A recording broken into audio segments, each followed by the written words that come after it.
ఇప్పుడు 1980s లో 1990s లో హైదరాబాద్ పబ్లిక్ స్కూల్లో 10th క్లాస్ వరకు చదువుకున్న వాళ్ళు తర్వాత ఫర్దర్ చదువుకున్నా లేకపోయినా ఈరోజు వాళ్ళ ఫ్రెండ్స్ అంతా ఏం చేస్తున్నారు సార్?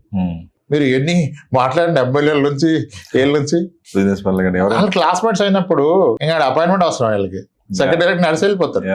1980s లో 90s లో హెచ్పిఎస్ స్కూల్ చదువుకున్న వాళ్ళు సెక్రటేరియట్ కి ఫోన్ చేసి వెళ్ళిపోతారు లోన్కి. ఎవరో ఒకరు ఉంటారు ఏదో ఒక పొజిషన్ లో కదా. That matters actually. సో అదంతా మనకేమో కాస్ట్ ఎఫర్డబిలిటీ లేదు, అనవసరంగా వాళ్ళని చూసాను కాదు. అట్లీస్ట్ చూస్తే నువ్వు ఖర్చు పెట్టినప్పుడు ఆదాయ మార్గాలు పెంచుకోవాలని ఆలోచన వస్తుంది కదా. Kind of motivation. అదే ఇది ఒక రీల్ వస్తుంది కదా సార్, నువ్వు మేనేజర్వి అదే కార్ షోరూమ్ లో, నీకు నాకంటే 2000 జీతం ఎక్కువ కదా, నేను ఎందుకు సారాలి అంటే వాడు ఏ ఇల్యూజన్ లో బ్రతుకున్నాడు మేనేజర్, నేను మేనేజర్ అని, నాకు నీకంటే 2000 ఎక్కువ అని చెప్తాడు. దాని నుంచి బయట రావాలంటే మనకంటే బెటర్ పీపుల్ ని కలవాలి, బెటర్ కమ్యూనిటీ ఆర్ సరౌండింగ్స్ లో స్టే చేస్తే మనకు నెక్స్ట్ ఆల్ థాట్ వస్తుంది. అందరూ మనకంటే తక్కువ సంపాదించారు ఉన్నప్పుడు వాళ్ళని చూసి మనం హీరోలుగా ఫీల్ అవుతాం. ఇంకా దీన్ని ఎలా చాలా ఎగ్జాంపుల్ నేను చెప్పకూడదని చెప్పం అంతే మనం.